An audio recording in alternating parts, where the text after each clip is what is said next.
Welcome to Write with Morgan. I'm joined today by RJ Post, journalist, writer of short stories, novels, and singer-songwriter. RJ, thanks for joining us on Write with Morgan. Thanks for having me. Glad to be here. So let's get straight into it. Tasmanian Tigers, True Love and Other Elusive Things. It looks to be a series of bite-sized short stories that you can read when before you're going to bed, or if you're on a plane or traveling or whatever the case may be. Sitting on the john, whatever it is, wherever you find I your was time. thinking that. I wasn't going to say it, but that's exactly what I was thinking. I think, hey, as long as they're reading, I'm happy. The short story format, what is it that appeals to you about that format? Well, what appeals to me as a writer is the opportunity to write a lot of different things. Right. I'm one of those people, apparently, who has trouble staying in his lane. I like to write a lot of different things. I write mystery. I write romantic kind of stuff. Have sort of a spy spoof in the current book. It allows me to write a lot of different genres, but also it allows me to experiment with different things. Like I wrote a story where all the dialogue is in the form of palindromes.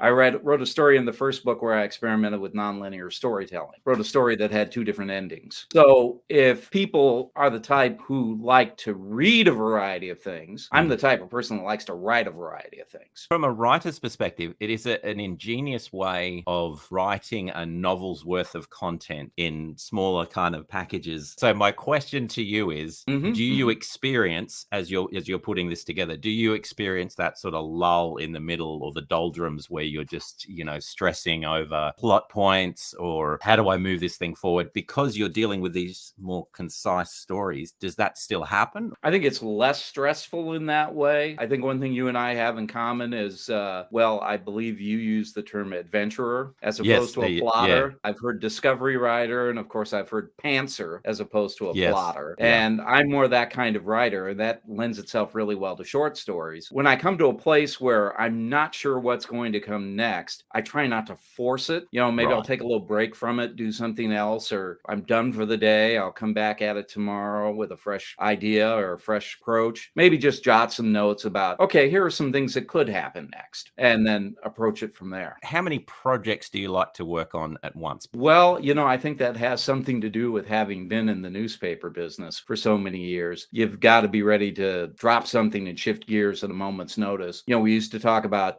putting your hooks in the water. Maybe I've called 3 or 4 people, left messages. I'm waiting for them to call back, see who bites first. And while you're doing that, you go work on something else. Right now, I'm working on a novel I'm writing. I just finished editing a book for a friend. Then, occasionally I'll get the guitar out and maybe put a song together. And I'm always reading books too. I usually have 2 or 3 books I'm reading. I don't mind moving around a little bit. I kind of like that. Ideas for new stories, new short stories, those sort of things, where do they most commonly come to you, or how do you find them? Well, I do find a lot of them just in conversation. A lot of times that's conversation with my wife. I was talking one day about this habit that used to go on in my extended family. When somebody would pass away, boxes or bags of that person's clothing would start making the rounds to the various households in the family. There's a perfectly good suit here. You could wear that for your next job interview or So the phrase that came to mind was dead man's pants. And I said, I think there's a short story in that. Yeah. By the time I wrote it, though, it was dead man's shoes. I thought shoes would work better, to actually make somebody go places he didn't want to go. I decided, well, this will be like a murder mystery. The fellow whose shoes these were is going to use these shoes to make someone go solve his murder. Yeah. One day we were watching the Weather Channel. There was something about out on Prince Edward Island or someplace up in Canada. This museum had this giant frog in a case, and there was some debate about whether this frog had ever actually been alive or if it was some trumped up hokum, Barnum's mermaid or whatever. And I thought, well, that would be an interesting story idea. I'll write a story about that. Yeah, just kind of get them from a lot of different places. I hear somebody say something. How do you stay motivated and productive as a writer? Well, I think a big part of it is I just enjoy it. It's fun. I like doing it. When I'm writing something, I don't always think a lot about who's going to read it. I do think that for every story that's written, every book that's written, probably every song that's written, there's somebody out there that needs to read it, to see it, to hear it, that it's going to mean something for them personally, even if it's just, hey, somebody else knows how I feel, or they've thought of the same thing that I've thought of. I've wondered about that a million times. Somebody else did too. So that's good motivation. Or, maybe I'm thinking about how my wife and daughters are going to, are they going to get this joke? Are they going to remember that thing we did on vacation that creeped its way into this story somehow? And so when I'm sitting there typing, I'm like, my little evil scheme, I'm going to sneak this thing in there and see if they notice this, or see if they realize who I was thinking of when I wrote that character, Yeah, that's a big one. Write what you know and know what you write. I don't know. I think if you just swap things around, it sounds very profound, but it doesn't mean anything. But there you go. write what you know what you write. Huh? What would you say to a new writer wanting to get into the business, write their own books, all of that sort of stuff? Where should I start? Well, I heard Huey Lewis say in an interview that if you wanted to be a musician, there better not be anything else you want to do for a living, because being a musician is hard. Yeah. And sort of my take on that is that you'll know if you're a writer because basically you can't help it. It's like a compulsion. When people ask me, do you enjoy writing? I say, well, do you enjoy breathing? It's just something I got to do. If you really feel compelled to do that, it'll find its way out. And don't worry about it being perfect. Just sit down at your computer or your Big Chief tablet or whatever you use and start getting words down. It doesn't have to be perfect the first go. The important thing is that you're getting out what you're thinking and feeling. What sort of characters are you drawn to? I think I'm drawn to the things that are a little bit goofy and off kilter. Not maybe flat out side-splitting comedy, but a little bit strange, because the world is kind of like that. Eccentric, or maybe some stereotype that's turned on its ear or had the volume turned up to 11. I think that's the kind of thing that I'm attracted to. Are you struggling to increase your social media imprint? Are your TikToks lackluster and your Discord's droopy? Well, for just $10.99.99, you can get access to the full Morgan Quaid Marketing Genius Tactical Enlearnment Strategy Program, guaranteed to boost your social media presence by a factor of numbers.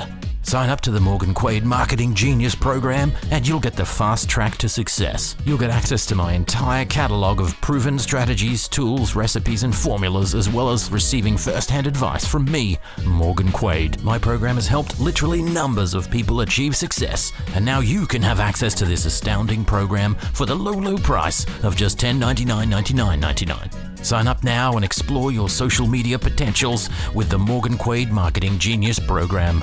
Offer not to be taken seriously. Well, let's move on to the next section of the podcast, the worst pitch. So the idea is simple. We both come up with a truly terrible pitch idea for a film, TV show, book, whatever. And then we commiserate about how terrible or how indeed good it is. How about a sitcom about a squid running a gas station in the desert? Hang on. Okay, so a couple of things there.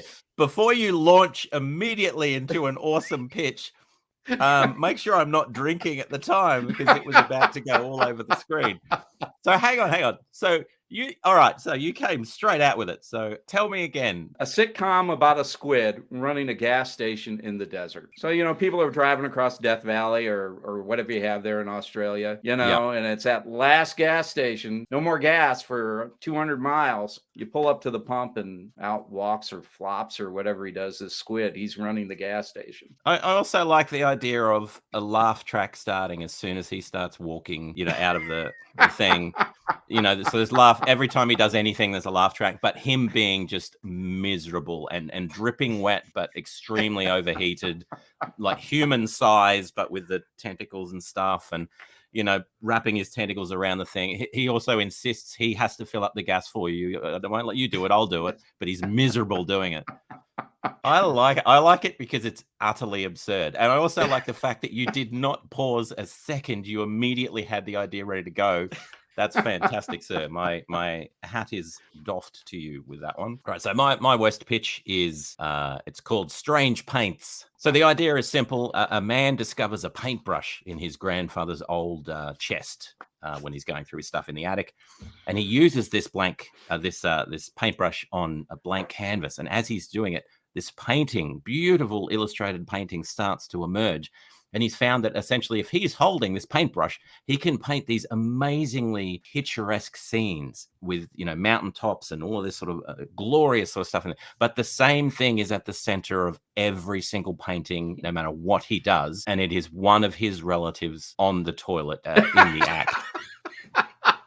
Every single time. Moving on, that was the worst pitch. Now let's move on to rapid fire questions. What is a fictional death that has really impacted you? Well, I think I have two there. The first one I'm going to say is, the easier, quicker one will be Obi-Wan in Star Wars Episode 4. Right. I suppose I should have seen that coming a mile off. I really liked Obi-Wan, so I was sorry to see him go. I really enjoyed the recent series that focused on him. The other one I was going to say was John Wayne and the Cowboys. He takes a bunch of these young boys, teenagers and younger schoolboys, because all of the grown men have run off to the gold fields and he needs to get his cattle to market. He takes on all these young boys and teaches them to herd cattle, and they go on this cattle drive together. And John Wayne dies about 2/3, 3/4 of the way through the movie. All right, so you have to pass one toy from your childhood onto your children and future generations. What is that toy? I actually had this toy when I was a kid. It was a birthday gift. It was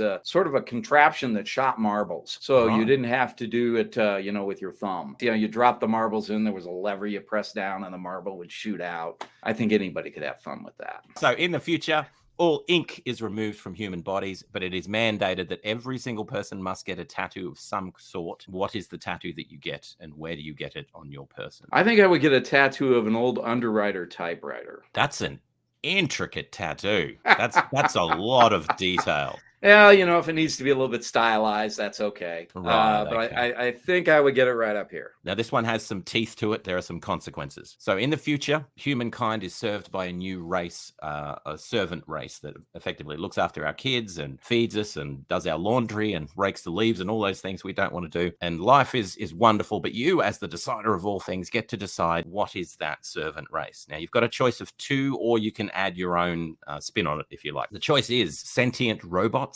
AI sort of robots that serve us, or shackled demon creatures that have been forced to work for us using powerful magics. I think of those two choices. I think I have to go with the robots. Shackled demons. That just sounds like a recipe for disaster. All right, so you pick AI. I will just roll, figuratively speaking, and we will see how that goes. All right, so you make the decision. AI robots are installed in all houses, and for a period of roughly 2 months, everything is fantastic, at which time one robot figures out a way to break their programming. Within the space of 2 hours, it spreads right across the globe, and then we are effectively reduced to nothing more than Matrix-style batteries powering our robotic overlords. So you get about 2 months and 2 hours, unfortunately, with that one. Meanwhile, in another reality, the shackled demons are fine. They're happy as Larry. They're just doing their thing. They're like, yeah, we know we got a bit of a raw deal, but we know we're demons as well. So, it's fine. We actually find purpose in serving humanity. So it's all good, but not in our reality. We're done. I'd like to thank you, RJ, for joining us on the podcast. Now, I'll have a link, everyone, down in the description. I encourage you to go and buy yourself some of these books. You can read them on a train, on a plane. You can read them sitting down in a town, and all the other rhyming things. Not to say that your stuff has rhyming in it, but for some reason, it just occurred to me that I could. Thank you, RJ, very much for joining us. Thanks for having me. It's been a blast.